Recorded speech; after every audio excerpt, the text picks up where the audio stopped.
Start করবেন, ওয়ালের খরচ হয়ে যাচ্ছে অনেক বেশি, তবে দূর থেকে মুশফিকের স্নাইপার শটগুলো কিন্তু কাটার মতো বিঁধবে। রিভাইভ করার চান্স কিন্তু পেয়েছেন এই মুহূর্তে টপ 1, এন্ড সেই সাথে কিন্তু ক্লোজ এন্টার করবেন মেকো, ড্যামেজ স্টার্ট করবেন মেকো। টপ 1 কে মধ্যে নক নেওয়া হয়েছে, রাতকে নক নেওয়া হয়েছে।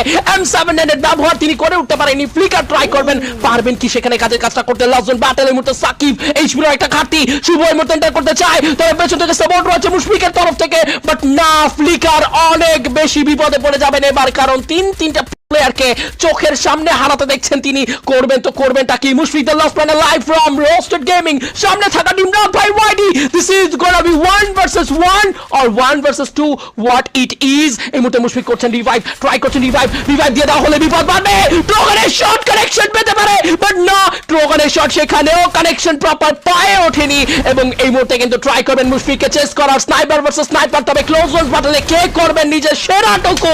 এক্স্যাক্টলি দিস ইজ ফ্লিকার, বাংলাদেশের গর্ব আরো একবার